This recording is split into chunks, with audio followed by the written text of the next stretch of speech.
Hvala lepa, lepo pozdravljeni tudi v imenu Gospodarske zbornice Slovenije.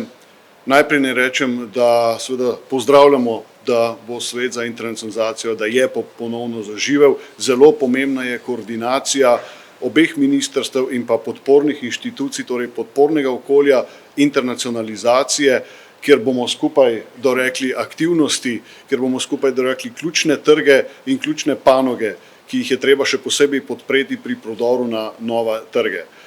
Verjetno je vsem jasno, da tudi evropsko gospodarstvo po tej energetski krizi ne bo več takšno, kot je bilo, in zato moramo že zdaj vedeti, kako bomo podjetjem, slovenskim podjetjem pri njihovih ambicijah na tujih trgih pomagali.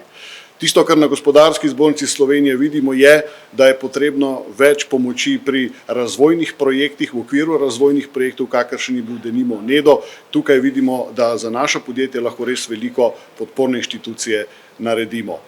Kar lahko še rečem za prihodnje leto v okviru Gospodarske zbornice Slovenije, nekaj pozornosti ali pa bomo rekli ključnih področij v globalnem merilu vidimo na področju Zahodne Azije, vidimo seveda na področju Bližnjega vzhoda, kjer bomo nadaljevali zdajšnjo že nekako uhojeno pot pred dobrim mesecem v Savdski Arabiji, da bomo nadaljevali seveda na ključnih naših trgih po Evropi in pa tudi seveda ne pozabimo, da smo zelo dobro napeljali številne odnose z Japonsko in tudi tukaj vidimo za prihodnost kar nekaj priložnosti za naše gospodarstvo.